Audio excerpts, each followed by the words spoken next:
ഇവർ വിവാഹിതരായാൽ സീരിയലിന്റെ അടുത്ത ആഴ്ചയിലെ മുഴുവൻ എപ്പിസോഡ് റിവ്യൂ ആണ് പറയുന്നത്. നിങ്ങൾക്ക് ഈ ഒരു ചാനൽ ഇഷ്ടമാണെങ്കിൽ ഒരു ലൈക്കും ഹൈപ്പൊക്കെ തന്ന് സബ്സ്ക്രൈബ് ചെയ്യണേട്ടോ. അങ്ങനെ ഭവാനിയുടെ കണ്ണിൽപ്പെടാതെ എങ്ങനെയെങ്കിലും ആ വലിയ വീടിന്റെ വളപ്പിൽ നിന്ന് പുറത്തു കടക്കണം. അച്യുതന്റെ നെഞ്ചിരിപ്പ് വല്ലാതെ കൂടിയിട്ടുണ്ടായിരുന്നു.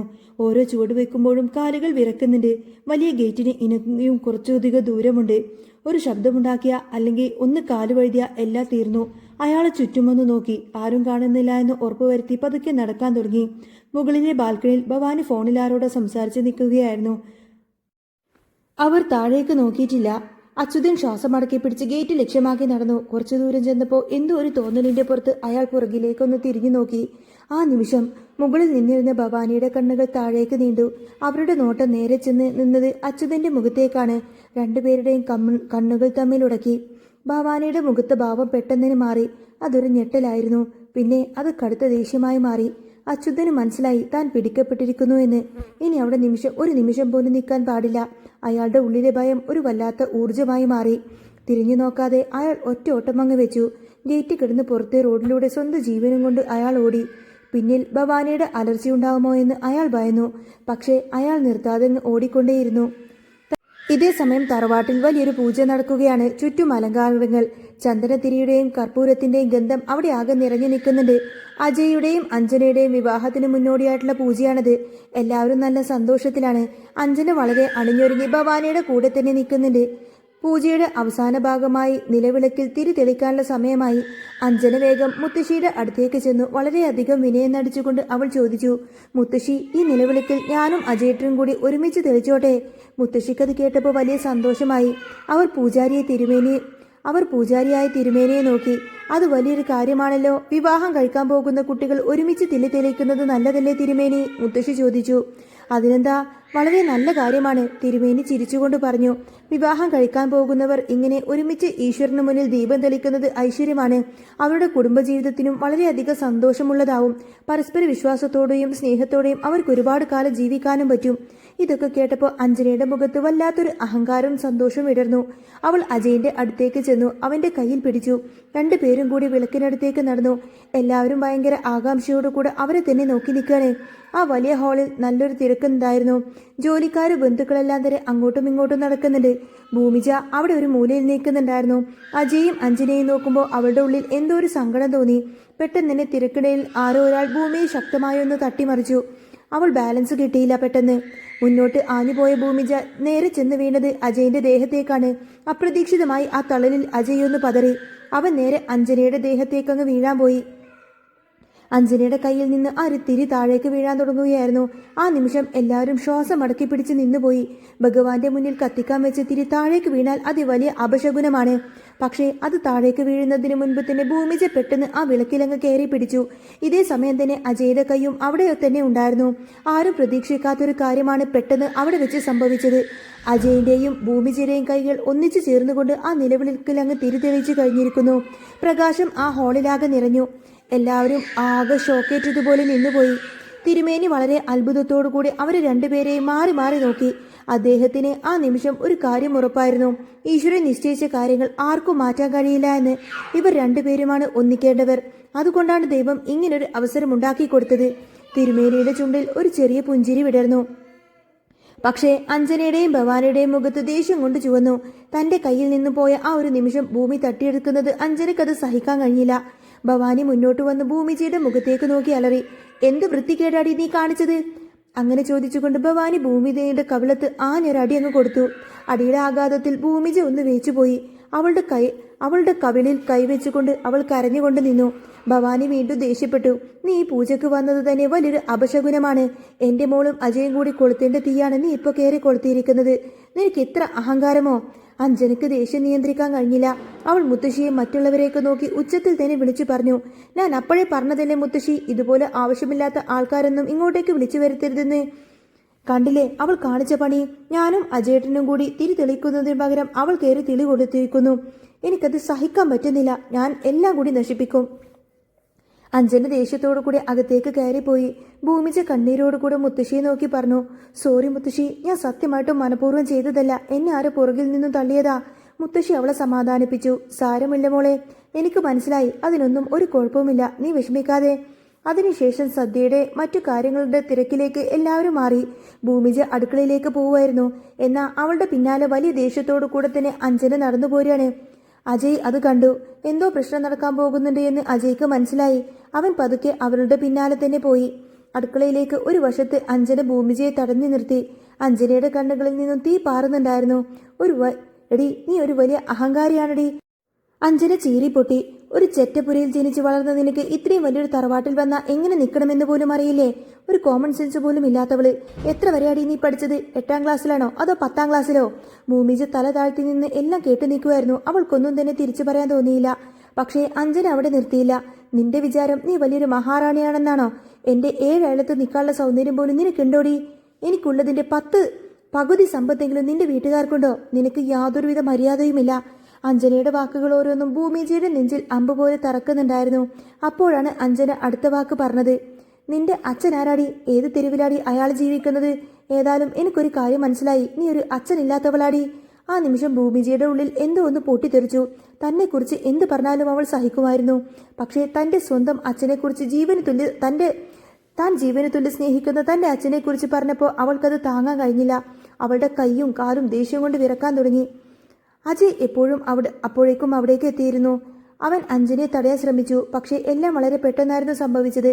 അഞ്ജന വീണ്ടും പരിഹസിച്ചു. എന്താടി, ഞാൻ പറഞ്ഞത് നീ കേട്ടില്ലേ? നിന്റെ അച്ഛൻ എന്ന് പറയുന്ന ആള് വെറും ഒരു ചെറ്റയല്ലേ? അങ്ങനെ ഒരാള് നിനക്കുണ്ടോടി? പിന്നെ അവിടെ ഒന്നും തന്നെ കേൾക്കാനില്ലായിരുന്നു. ടേ എന്നൊരു പെട്ടെന്നുള്ളൊരു ശബ്ദം മാത്രം അവിടെ മുഴങ്ങി കേട്ടു. ഭൂമിജ തന്റെ സർവ്വശക്തിയുമെടുത്ത് അഞ്ജനയുടെ കവിളത്തങ്ങ് ആഞ്ഞടിച്ചിരിക്കുന്നു. അഞ്ജന പൊട്ടിത്തെറിച്ചുപോയി. അഞ്ജന ആകെ ഞെട്ടി. അവൾക്ക് വിശ്വസിക്കാൻ കഴിഞ്ഞില്ല.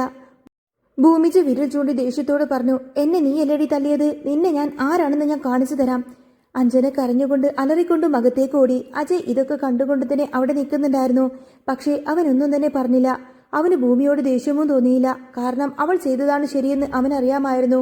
ഒരു പെൺകുട്ടിയുടെ അച്ഛനെക്കുറിച്ച് ഇത്രയും മോശമായി പറഞ്ഞാൽ അവൾക്ക് എത്രമാത്രം വിഷമമുണ്ടാവുമെന്ന് അവന് ഊഹിക്കാൻ കഴിയും. അഞ്ജന പോയതിനു ശേഷം ഭൂമിജ അവിടെ ഇരുന്ന് പൊട്ടിക്കരയാൻ തുടങ്ങി. അജയ് പതുക്കെ അവളുടെ അടുത്തേക്ക് ചെന്നു. ഭൂമി, അവൻ വളരെ മൃദുവായി വിളിച്ചു. പക്ഷേ ഭൂമിജ അവനെ നോക്കാൻ പോലും നിന്നില്ല. ഇനി ഞാൻ ഇവിടെ നിൽക്കുന്നതെന്തിനാ? സങ്കടത്തോടെ പറഞ്ഞുകൊണ്ട് തന്നെ അവൾ അവിടെ നിന്നും വേഗത്തിൽ തന്നെ നടന്നുപോയി. അവൾ പോകുന്നത് നോക്കി അജയ് നിസ്സഹായനായി നിന്നു. അവൻ എന്തൊക്കെയോ നാണക്കേട് തോന്നുന്നുണ്ടായിരുന്നു. ഈ വീട്ടിൽ നടക്കുന്ന പ്രശ്നങ്ങൾ അവനെ വല്ലാതെ അലട്ടി. അന്ന് രാത്രി പുറത്ത് നല്ല ഇരുട്ടായിരുന്നു. അഞ്ജനയുടെ റൂമിൽ നിന്നും ചെറിയൊരു പാട്ട് കേൾക്കുന്നുണ്ട്. അവൾ വല്ലാതെ തകർന്നിരിക്കുന്നു. പകൽ നടന്ന കാര്യങ്ങൾ അവൾക്ക് മറക്കാൻ കഴിഞ്ഞില്ല. ഒരു കുപ്പി മദ്യമെടുത്ത് അവൾ ഓരോ ഗ്ലാസ്സിലായി കുടിച്ചുകൊണ്ടിരുന്നു. ബോധം അറിയുന്നതുവരെ അവൾ കുടിച്ചു. മദ്യലഹരിയിൽ അവൾ സ്വയം എന്തൊക്കെയോ വിളിച്ചു പറയുന്നുണ്ടായിരുന്നു. ആ ഭൂമിജ, അവളെ ഞാൻ വെറുതെ വിടില്ല. അവളെ ഞാൻ കൊന്നുകളയും. എന്റെ അജയെ അവൾക്ക് ഞാൻ വിട്ടുകൊടുക്കില്ല. അവളുടെ വാക്കുകൾ കുഴയുന്നുണ്ടായിരുന്നു. പെട്ടെന്ന് റൂമിലേക്ക് ഭവാനി കയറി വന്നു. അഞ്ജനയുടെ കോലം കണ്ട് ഭവാനി ശരിക്കും അങ്ങ് ഞെട്ടിപ്പോയി. മോളെ, നീ എന്തൊക്കെയായി കാണിക്കുന്നത്? ഭവാനി ഓടിച്ചെന്ന് അവളെ പിടിച്ചു. ദേ, താഴെ മുത്തശ്ശിയുണ്ട്, നിന്റെ മാമന്മാരുണ്ട്. അവരൊക്കെ ഇങ്ങോട്ടേക്ക് ഇപ്പോൾ കയറി വന്നാ നീ ഇങ്ങനെ കുടിച്ചു കൂത്താറുകയാണോ? അവർ ഈ കോലം കണ്ടു കഴിഞ്ഞാൽ പിന്നെ എന്തായിരിക്കും അവസ്ഥ? ഭവാനി അവളെ എഴുന്നേൽപ്പിക്കാൻ ശ്രമിക്കുന്നതിനിടയിൽ തന്നെ ആ മുറിയിലേക്ക് മുത്തശ്ശിയും അജയിന്റെ അമ്മ സംഗീതയും അച്ഛനും സത്യനും അങ്ങനെ എല്ലാവരും കൂടി കയറി വന്നു. അവർ കണ്ട ആ ഒരു കാഴ്ച അവരെ വല്ലാതെ ഞെട്ടിച്ചു. അഞ്ജന മദ്യപിച്ച് ലെക്ക് കെട്ടി ബെഡിലേക്ക് ഇങ്ങനെ മലർന്നു വീഴാണ്. അവൾ എന്തൊക്കെയോ പരസ്പരം ബന്ധമില്ലാതെ പറയുന്നുണ്ട്. മുത്തശ്ശിയുടെ മുഖത്ത് കടുത്ത നിരാശയും ദേഷ്യവും നിറഞ്ഞു നിന്നു. അവർ ഭവാനിയെ ഒന്ന് രൂക്ഷമായി നോക്കി. ഭവാനി, ഇവൾ മദ്യപിക്കുമോ? എന്ത് വലിയ നാണക്കേടായത്! ഈ കുടുംബത്തിലെ പെണ്ണുങ്ങൾ മദ്യപിക്കുവോ? ഞങ്ങളുടെ വീട്ടിലെ ആണുങ്ങൾ പോലും ഇങ്ങനെ കുടിച്ചു നടക്കാറില്ല. അപ്പോഴാണ് ഈ വീട്ടിലേക്ക് വരാൻ പോകുന്ന ഒരു പെണ്ണ് കുടിച്ചു കൂത്താടുന്നത്. മുത്തശ്ശിയുടെ ശബ്ദം വളരെ കർക്കശമായിരുന്നു. അവർ ഒന്ന് നിർത്തിച്ചു പറഞ്ഞു. ഇതൊക്കെ കണ്ടിട്ട് ഞാനൊന്ന് ആലോചിക്കട്ടെ. ഈ വിവാഹം ഇനി വേണോ വേണ്ടയോ എന്ന് എനിക്ക് നന്നായിട്ടൊന്നും കൂടെ ആലോചിക്കണം. ഇത്രയും പറഞ്ഞ് മുത്തശ്ശി ദേഷ്യത്തോടു കൂടെ തന്നെ അവിടെ നിൽക്കാതെ ദേഷ്യത്തോടു കൂടെ പുറത്തേക്ക് പോയി. പിന്നാലെ മറ്റുള്ളവരും പോയി. ഭവാനിക്ക് തല കറങ്ങുന്നത് പോലെ തോന്നി. എല്ലാം അവസാനിച്ചിരിക്കുന്നു എന്ന് അവർക്ക് മനസ്സിലായി. ഈ നശിച്ചവൾ എല്ലാം നശിപ്പിച്ച് കുളിച്ചല്ലോ എന്നൊക്കെ പറഞ്ഞ് ഭവാനി പല്ലിരമ്മിക്കൊണ്ടിങ്ങനെ ദേഷ്യം പിടിക്കുകയാണ്. എന്നിട്ട് റൂമിൽ ഭവാനിയും അഞ്ജനയും മാത്രം ബാക്കിയായി. ഭവാനി ദേഷ്യത്തോടു കൂടെ അഞ്ജനെ പിടിച്ച് എഴുന്നേൽപ്പിച്ചു. എടി, നീ എന്ത് പണിയാടി കാണിച്ചു വെച്ചത്? നിന്റെ ഈ അട്ടഹാസം ഈ കുടിയൊക്കെ മുത്തശ്ശിയൊക്കെ കണ്ടില്ലേ? ഇനി അജയെ നിനക്ക് കിട്ടുമെന്ന് നീ സ്വപ്നം കാണുപോലും വേണ്ട, ഭവാനി അലറിക്കൊണ്ട് പറഞ്ഞു. അഞ്ജന കുഴിഞ്ഞ സ്വരത്തിൽ കരഞ്ഞുകൊണ്ട് പറഞ്ഞു. അല്ലെങ്കിലും അവൻ എനിക്ക് കിട്ടില്ലമ്മേ. അതെന്താടി നീ അങ്ങനെ പറയുന്നത്? ഭവാനി ചോദിച്ചു. അവൻ സ്നേഹിക്കുന്നത് എന്നെയല്ല, ആ ഭൂമിജിയാണ്. അഞ്ജനയുടെ കണ്ണുകളിൽ നിന്നും കണ്ണുനീരൊഴുകി. ഭവാനി ഞെട്ടിപ്പോയി. എന്ത്, ആ ഭൂമിജയോ? അതെങ്ങനെ നിനക്കറിയാം? നിന്നോട് ഇതാരാ പറഞ്ഞത്? അജയേട്ടന്റെ ഏറ്റവും അടുത്ത കൂട്ടുകാരനില്ലേ ആ എൽദോ, അവൻ എന്നോട് പറഞ്ഞതാ. അവൻ ഭയങ്കര ഇഷ്ടത്തിലാണ് അവർ തമ്മിൽ പിരിക്കാൻ പറ്റില്ല, അത്രമാത്രം ഇഷ്ടത്തിലാ. അഞ്ജന തേങ്ങിക്കൊണ്ട് പറഞ്ഞു. എനിക്ക് അവളെ കൊല്ലണം അമ്മേ. ഈ കല്യാണം നടന്നില്ലെങ്കിലും എനിക്ക് കുഴപ്പമില്ല. പക്ഷേ അവൻ അവളെ കെട്ടരുത്. അവളെ, ആ ഭൂമിജയെ ഒരിക്കലും കെട്ടരുത്. എനിക്ക് ആ ഭൂമിജയെ അങ്ങ് തീർത്ത് കളയണം. അഞ്ജനയുടെ വാക്കുകൾ ഭവാനിയുടെ ഉള്ളിലും വലിയൊരു പക ആളി കത്തിച്ചു. ഭൂമിജ കാരണം തനിക്കുണ്ടായ നാണക്കേടുകളും പ്രശ്നങ്ങളും ഭവാനി ഓർത്തു. ഇനിയും അവളെ ജീവിക്കാൻ അനുവദിക്കരുത്. തങ്ങൾക്ക് വലിയ അപകടം ചെയ്യുമെന്ന് ഭവാനിക്ക് തോന്നി. അവർ വേഗം തന്നെ ഫോണെടുത്ത് ഒരു ഗുണ്ടയെ വിളിച്ചു. ആ നാട്ടിലെ വലിയൊരു വാടക കൊലയാളിയായിരുന്നു അവന്. ഹലോ, ഞാൻ പറഞ്ഞ ആ കാര്യങ്ങളൊക്കെ നീ അന്വേഷിച്ചോ? ഭവാനി ചോദിച്ചു. അപ്പുറത്തു നിന്ന് എന്തോ മറുപടി കേട്ടു. ഭവാനി വളരെ ക്രൂരമായി ചിരിച്ചുകൊണ്ട് പറഞ്ഞു. അന്വേഷിച്ചില്ലെങ്കിലും ഇനിയിപ്പോൾ ഒരു കുഴപ്പവുമില്ല. ആ പെണ്ണില്ലേ ഭൂമിജ, അവൾ ആ അച്യുതന്റെ മകൾ തന്നെയാണ്. അവളെ നീ അങ്ങ് കൊന്നു കളഞ്ഞേക്ക്. എനിക്ക് അവളുടെ ശവം കണ്ടാൽ മതി. ഇനി ഫോൺ കട്ട് ചെയ്ത് ഭവാനി അഞ്ജനയെ നോക്കി. ഇനിയിപ്പോ അവൾ ജീവനോടെ ഉണ്ടാവില്ല എന്ന ഉറപ്പ് ആ ഒരു നോട്ടത്തിലുണ്ടായിരുന്നു. ഇതേ സമയം മറ്റൊരു സ്ഥലത്ത് ഭൂമിജ വലിയൊരു പ്രതിസന്ധിയിലായിരുന്നു. അവൾ അച്ഛനെയും കൂട്ടി ഹോസ്പിറ്റലിൽ വന്നിരിക്കുകയാണ്. അച്യുതന്റെ ആരോഗ്യനില വളരെ മോശമായിരിക്കുന്നു. ഡോക്ടർ ഭൂമിജയെ ക്യാബിനിലേക്ക് വിളിച്ചു. വളരെ സീരിയസ് ആയിട്ട് തന്നെ മുഖത്തോട് നോക്കി ഡോക്ടർ പറഞ്ഞു. ഭൂമിജ, അച്ഛന്റെ അവസ്ഥ ഒട്ടും നല്ലതല്ല. എത്രയും പെട്ടെന്ന് തന്നെ ഒരു ഓപ്പറേഷൻ നടത്തിയേ തീരൂ. അതിനി ഒട്ടും സമയം കളയാനില്ല. ഭൂമിജയുടെ ചങ്കൊന്ന് പിഴഞ്ഞു. അവൾ പുറത്തേക്ക് വരുമ്പോൾ അച്യുതൻ ഇത് കേൾക്കുന്നുണ്ടായിരുന്നു. തന്റെ മകൾ തനിക്ക് വേണ്ടി എത്രത്തോളം കഷ്ടപ്പെടുന്നുണ്ട് എന്നോർത്ത് ആ അച്ഛന്റെ കണ്ണുകൾ നിറഞ്ഞു. ഓപ്പറേഷൻ നടത്തണമെങ്കിൽ വലിയൊരു തുക തന്നെ വേണം. ഭൂമിജ ഹോസ്പിറ്റലിന്റെ വരാന്തയിലിരുന്ന് കണക്കൂട്ടൽ തുടങ്ങി. അവളുടെ കയ്യിൽ വലിയ സമ്പാദ്യമൊന്നുമില്ല. അമ്മയുടെ കഴുത്തിലുണ്ടായിരുന്ന ഒരു പവന്റെ മാലയുണ്ട്. തന്റെ കഴുത്തിൽ കിടക്കുന്ന ചെറിയൊരു മാലയുണ്ട്. പിന്നെ പാരമ്പര്യമായി കിട്ടിയ ഒരു വലിയ മാല വീട്ടിലിരിക്കുന്നുണ്ട്. നാഗത്തിന്റെ ലോക്കറ്റ് വെച്ച് ആ ഒരു നല്ല കട്ടിയുള്ള ഒരു മാലയാണത്. ആ ലോക്കറ്റിന് തന്നെ 2-3 പവന്റെ തൂക്കം കാണും. ഇതെല്ലാം കൂടി വിറ്റ എങ്ങനെയെങ്കിലും ഒരു 6-7 പഴവനെങ്കിലും കാണും. ഇന്നത്തെ വിലയനുസരിച്ച് നോക്കിയാൽ ഏകദേശം 10 ലക്ഷം രൂപയുടെ അടുത്ത് കിട്ടും. എന്നാലും ഓപ്പറേഷൻ ഇനിയും പൈസ വേണ്ടിവരുമല്ലോ. ബാക്കി കാശ് എങ്ങനെയെങ്കിലും ഉണ്ടാക്കാം. ഈ പാവപ്പെട്ടവളെ സഹായിക്കുന്ന സംഘടനകൾ വല്ലതും ഉണ്ടാവുമോ? അവരോടൊന്ന് ചോദിച്ചു നോക്കാമെന്നൊക്കെ അവൾ ഇങ്ങനെ മനസ്സിലുറപ്പിച്ചു. അങ്ങനെ അവൾ വീട്ടിലേക്ക് പോയി ആ നാഗത്തിന്റെ ലോക്കറ്റിലെ മാലയും മറ്റു സ്വർണങ്ങളെല്ലാം എടുത്ത് അച്ഛന്റെ കയ്യിൽ കൊടുത്തു. അച്ഛാ, ഇത് വിറ്റിട്ട് വരൂ. നമുക്ക് എത്രയും പെട്ടെന്ന് തന്നെ അച്ഛന്റെ ഓപ്പറേഷൻ നടത്തണം. ഭൂമിജിയുടെ ശബ്ദമിടറുന്നുണ്ടായിരുന്നു. അച്യുതൻ ആ സ്വർണം കയ്യിൽ വാങ്ങിച്ച് വിറക്കുന്ന കൈകളോടെ മകളെ നോക്കി. താൻ കാരണം അവൾക്ക് അവളുടെ അവസാനത്തെ സമ്പാദ്യം നഷ്ടപ്പെടുകയാണല്ലോ എന്നോർത്തപ്പോൾ അദ്ദേഹത്തിന് വല്ലാത്ത സങ്കടം തോന്നി.